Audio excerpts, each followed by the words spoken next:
बोलिए श्री सद्गुरु देव की जय। सद्गुरु श्री कबीर साहेब की जय।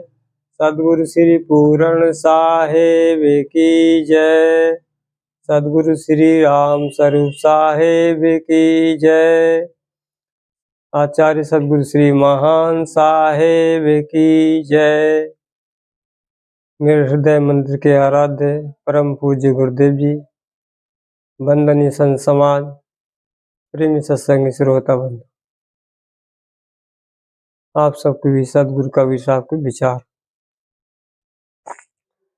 सदगुरु कबीर साहब का मूल ग्रंथ बीजक।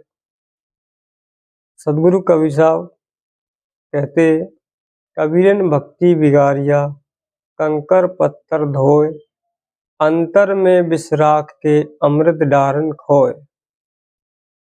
सदगुरु कबीर साहब कहते कि संसार में लोग भक्ति तो करते हैं, लेकिन भक्ति किसकी करना चाहिए, किसकी नहीं करना चाहिए, ये उनको बोध नहीं है। कहते हैं कि कंकर पत्थर जोड़ के मस्जिद ली बनाए, ताचड़ मुल्ला वाग दे क्या बहरा रहा खुदा है।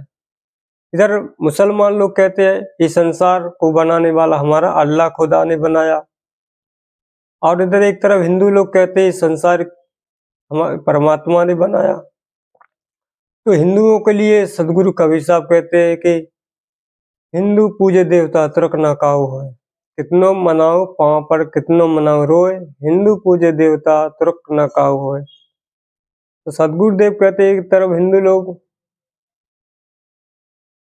देवी देवता ईश्वर परमात्मा की पूजा पाठ करते हैं, नदी नालों की पूजा पाठ करते हैं, तीर्थों में जाते हैं, बड़े बड़े स्थानों में इसके लिए जाते हैं, पाप काटने के लिए। गंगा में नहाने से क्या पाप कटते हैं? अगर गंगा में पाप नहाने से पाप करते तो संसार में सभी लोग सुखी हो जाते, कोई व्यक्ति दुखी नहीं रहता, कोई मनुष्य दुखी नहीं रहता। और संसार में सबको देखो, सब दुखी है, सब सुख चाहते हैं। सुख के लिए लोग कथा करते, भागवत करते, कोई राम का भजन करते, कोई कृष्ण का भजन करते, कोई परमात्मा का भजन करते, लेकिन सुखी कोई होता नहीं है, क्योंकि हम जिसका भजन करते वो वर्तमान में नहीं है। उनका जीवन पहले था, प्राचीन काल में वो पहले हुए, ब्रह्मा विष्णु महेश विश्वामित्र सनक सनंदन जितने भी ऋषि मुनि हुए वो पहले हुए, आज वर्तमान में उनका जीवन नहीं है। हम उनका भजन करने से हमारे दुख कैसे मिट सकते हैं? दुख को देने वाला कोई नहीं है दूसरा, लेकिन संसार के लोग समझते कि दुख देने वाला कोई भगवान है, कोई ईश्वर आत्मा परमात्मा है, देवी देवता है। इसी में लोग भूले हुए हैं। सदगुरुदेव कहते कबीर भक्ति बिगाड़ी कंकर पत्थर धोए। कंकर पत्थर जड़ मूर्ति की पूजा संसार में लोग करते हैं। भक्ति किसकी करना चाहिए? सदगुरु कबीर साहब कहते हैं, सदगुरु भेद भक्ति नहीं जाने, जीव ही मिथ्या दीना। भक्ति सदगुरु कबीर साहब बताते चेतन की भक्ति करना चाहिए। चेतन की भक्ति करने से ही हमारे अंदर विवेक जागृत होता है। हम पारगी संतों का सत्संग सुनेंगे, उनके शरण में जाएंगे, जब ही हम जड़ चेतन के भेद को समझ पाएंगे। जड़ चेतन दो वस्तु है, इनको नहीं जाना, कैसे मिटे कल्पना तेरी, जब खुद को नहीं पहचाना। पढ़ लिख कर विद्वान हो गए, कर्म रहस्य नहीं समझा, कहाँ आऊंगा कहाँ जाऊंगा, कब तक रहूंगा उलझा। जब तक निज बोध न होता, मानव जीव अधूरा, जाए परे 84 दुख में बचे न कोई सूरा। मैं कौन हूँ जगत बंधन क्या है, जाकर सदगुरु से समझो, जभी मिटेगा जन्म मरण का दुख, विचार करो नर जो। सदगुरु कबीर साहब कहते हैं कि भक्ति तो सब करते हैं, लेकिन किसकी भक्ति करना चाहिए ये किसको बोध नहीं हुआ, क्योंकि इनको कोई सही गुरु नहीं मिले, सही रास्ता बताने वाले सदगुरु नहीं मिले। जितने भी संसार में गुरु हैं, जितने भी सिद्धांत हैं, सब भ्रम में फंसाने वाले हैं, सब भटकाने वाले हैं। घाट घाट पे गुरुआ बैठे, लिए तराजू बांट, और पढ़ा पढ़ा के लिखा लिखा के 16 दूनी 8 की जीरा हो गए 12 बार। संसार में साधु का वेश बना के सब बैठे, लेकिन वो गुरु नहीं है, वो गुरुआ है। गुरुआ कहते जो भरम में फंसा है उनको गुरुआ कहते, और जो भरम से निकाले, बंधन से छुटाए, संसार के बंधनों से छुटाए, अज्ञान से प्रकाश ज्ञान की ओर ले जाए, अंधकार से जो प्रकाश की ओर ले जाए, उनको गुरु कहते हैं। तो अज्ञान जो भरम है, मानंदी है, उसको मिटाने वाले सदगुरु श्री कबीर साहब हुए, और कबीर साहब ने पारक सिद्धांत की स्थापित की। और जितने कबीरपंथी साधु हैं, भगत है, उनके अनुयायी है, उनके विचारों पे चलते हैं।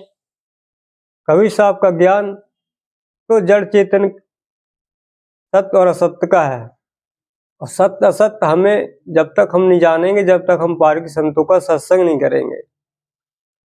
तो लोगों का जीवन ऐसे बीत रहा है मिथ्या धोखे में। मनुष्य का जीवन मिल जाना, ये तो हमारे पूर्व जन्म के संस्कार से हमको मनुष्य जीवन मिला है, लेकिन हम इसको किस तरह से जी रहे हैं, इस पे हमें विचार करना चाहिए। क्या घर मकान बनाना, शादी ब्याह करना, विषयों को भोगना, संसार में संसार के सुख को मानना, मनुष्य जीवन में आके अगर हम इतना ही कर पाए तो कुछ नहीं करे। खाया पिया अघाय के, सोया पांव पसार, भौंदू कछु जान नहीं, को हमको संसार। मनुष्य जीवन तो मिला था अपना कल्याण करने के लिए, भक्ति करने के लिए, मुक्ति पाने के लिए, लेकिन हम संसार के सुख को सत्य मान के उसमें ही हम भूल गए, अपने आप को भूल गए हम। तो सदगुरु कबीर साहब के अंतर में विश्राख के अमृत डारण खोए, अंतर की अंतःकरण, अंतःकरण में हमने क्या धारण कर लिया, जो वेद शास्त्रों में जो माया गुरुओं की वाणी हमने सुनी, हमने उसको ही सत्य मान के अपने हृदय में धारण कर ली। हमने उस परमात्मा को ही सत्य मान लिया, ईश्वर को ही सत्य मान लिया, देवी देवताओं को ही सत्य मान लिया। देवी देवताओं के नाम पर हम बकरा मुर्गा जीव हत्या करते हैं, चाहते हम सुख है, और हम सुख पाने के लिए एक पत्थर की मूर्ति के आगे जीव हत्या कर रहे हैं। दूसरे जीव को दुख देना, क्या हम दूसरे की जीव की हत्या करके हम सुखी हो सकते हैं? सुख कैसे मिलेगा? अच्छी सत्संग से, अच्छे कर्मों से, अच्छे विचारों से। आपका जीवन जब ही सुखी होगा जब आप अच्छी संगत करेंगे, अपने अच्छे कर्म करेंगे। आप गलत कर्म करेंगे तो गलत का कर्म का फल आपको ही भोगना पड़ेगा। रामायण में कहते कि कर्म प्रधान विश्व रच राखा, जो जस कर सो तस फल चाखा। जैसा कर्म करेंगे। और कबीर साहब कहते कबीर कमाई आपनी निष्फल कभी न जाए, बोया पेड़ बबूल का तो आम कहाँ से खाए। और गीता में कहते हैं, श्री कृष्ण कहते युक्ताहार व्यारस एक चेष्ट कर्मेषु, एक स्वप्न वो धस एगो भोगो दुखा। श्री कृष्ण कहते हैं जिसका आहार विहार यथा योग्य है, इसका उठना बैठना यथा योग्य है, जिसके कर्म यथा योग्य है, वह मनुष्य अपने जीवन में दुखों से पार हो जाता है। अपने प्रारब्ध का कर्म तो सबको भोगना पड़ता, लेकिन जो वर्तमान का जीवन हम अपने सुधार लेते हैं, उससे हमारा भविष्य भी अच्छा बन जाता है, अगला जन्म भी हमारा सुखी हो जाता है, क्योंकि हम वर्तमान में जो कर्म करते हैं वर्तमान से ही हमारा भविष्य बनता है। तो आप अपने आप को देखिए कि हम वर्तमान में किस तरह का जीवन जी रहे हैं। तो सदगुरुदेव कहते हैं कि कबीर भक्ति बिगारिया, कंकर पत्थर धोए, अंतर में विश्राख के अमृत डारण खोए। अमृत कहिए जिसकी कभी मृत्यु नहीं होती है, जो सत्य है, अजर अमर अखंड अविनाशी है, जिसका तीन काल तीन अवस्था में कभी नाश नहीं होता है। वो क्या है? अपना स्वरूप है, वो चेतन जीव। अपने आप का हमें बोध कब होगा? जब हम पारकी संतों का सत्संग करेंगे। संसार में लोग देवी देवता अपने से अलग ईश्वर परमात्मा उसी का तो भजन कर रहे, उसी की पूजा तो कर रहे सुबह शाम, लेकिन कोई सुखी नहीं होता है, क्योंकि वो है नहीं। जिसका हम भजन कर रहे हैं सुखी पाने के, सुख पाने के लिए, वो है नहीं। तो जो है उसको जानते नहीं, उसको बताने वाले परखाने वाले सदगुरु कबीर साहब हुए। और जो वर्तमान में पारकी संत है, वो समाज में जाके लोगों को प्रचार प्रसार करके बता रहे, परखा रहे। तो हमें अपने स्वरूप, जब तक हम अपने स्वरूप को नहीं जानेंगे, जब तक हमारे जीवन में दुख कभी खत्म नहीं होगा। कबीर साहब का ज्ञान तो ऐसा है जैसे सूर्य का प्रकाश, जब सूर्य निकलता है तो सारे संसार को प्रकाशित कर देता है। इसी तरह सदगुरु कबीर साहब का ज्ञान जिसको हो जाता है तो उसके जीवन का अंधकार खत्म हो जाता है, उसके जीवन में उसका जीवन प्रकाशित हो जाता है। सदगुरु कबीर साहब कहते हैं कि कबीरन भक्ति बिगाड़िया कंकर पत्थर धोए। संसार में लोग भक्ति कर रहे हैं लेकिन भक्ति को जानते नहीं। चेतन भक्ति, पार की संत चेतन भक्ति बताते हैं। सदगुरु कबीर साहब ने चेतन की पूजा बताई, चेतन पूजा करो। चेतन पूजा क्या है? जो सत्य है, अपना स्वरूप ही सत्य है। अंतर में विश्राक के अमृत धारण खोए। अपने आप को जाने नहीं, ऐसे भरम भूल कल्पना मानंदी में, संसार के विषयों में, घर परिवार में सुख मान के ये मनुष्य जीवन ऐसे व्यर्थ खो दिया। हम अपना मान के, अपना माने क्यों माने? हम अज्ञानता के बस हम अपना माने सब, अपना कुछ नहीं, अपना शरीर भी अपना नहीं है। तो जो धन संपत्ति घर परिवार जो हमने अपना माना है वो सब छूटेगा। जो संसार में हमें जो मिला है वो सब छूटने वाला एक दिन, लेकिन हम उसमें आसक्त हो जाते। आसक्ति और हम बंधन का कारण होती है और वही हमें दुख देती है। जैसे हम अपने घर परिवार को अपना माने, माता पिता भाई बहन सगे संबंधी, अब उसमें से किसी का वियोग होगा, किसी का शरीर छूटेगा तो आपका दुख होगा, आपको सुख नहीं मिलेगा। और जो संसार की जो वस्तु में हमने सुख माना, प्राणी पदार्थों में सुख माना, वस्तु भी नाशवान है। जो बनती है वो बिगड़ता है, जो बनता है बिगड़ता है। नाशवान जो वस्तु है सो तो ठहरे नाय, तासो लोभ न कीजिए यह निश्चय मन माय। संसार की वस्तु नाशवान है और संसार का जो सुख है वो हमारे शरीर का है, वो इंद्रियों का है।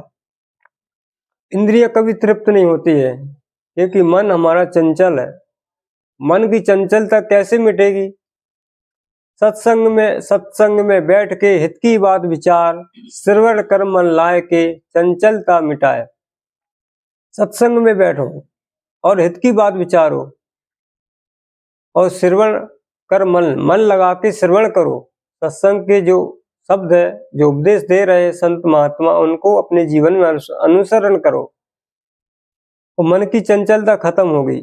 जब आपका मन उधर से हटेगा, जो बाहर वृत्ति है वो अंदर वृत्ति करना पड़ेगा। वो कैसे होगा? जब हमारी बुद्धि स्थिर होगी तो मन हमारा स्थिर हो जाएगा, इंद्रियां भी हमारी स्थिर हो जाएंगी। तो हम अपने मन को सत्संग भक्ति में लगाएं। तो सदगुरु कबीर साहब कहते, कबीरन भक्ति बिगाड़िया कंकर पत्थर धोए, अंतर में विश्राक के अमृत धारण खोए। अमृत कही अपना स्वरूप, अपने स्वरूप को कोई जानते नहीं है। जो पहले हुए ब्रह्मा विष्णु महेश सब के सब उसी में भूले रहे। कोई ईश्वर परमात्मा जगत करता है, इनको कोई पार की सदगुरु नहीं मिले। ये संसार उसी में भूला हुआ है।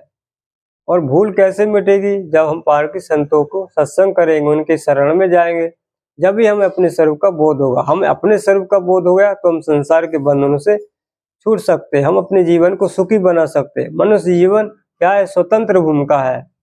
आज आप स्वतंत्र है, आप कर्म भूमिका में है। जो तीन खानी है वो भोग भूमिका है, पशु पक्षी उसमें खानी है वो भोग भूमिका है, और मनुष्य जीवन कर्म भूमिका है। आप स्वतंत्र हैं, आप जैसा कर्म करेंगे अपने जीवन को वैसा बना सकते हैं। तो आज हमें मनुष्य शरीर मिला है तो पार के संतों का सत्संग करके, अपने स्वरूप को जान करके, सभी प्रकार की भ्रम भूल कल्पना मानंदी को त्याग करके हमें अपने जीवन को सुखी बनाना चाहिए। ऐसा सदगुरु कबीर साहब जी कहते हैं। बोलिए श्री सदगुरुदेव की जय। साहिब।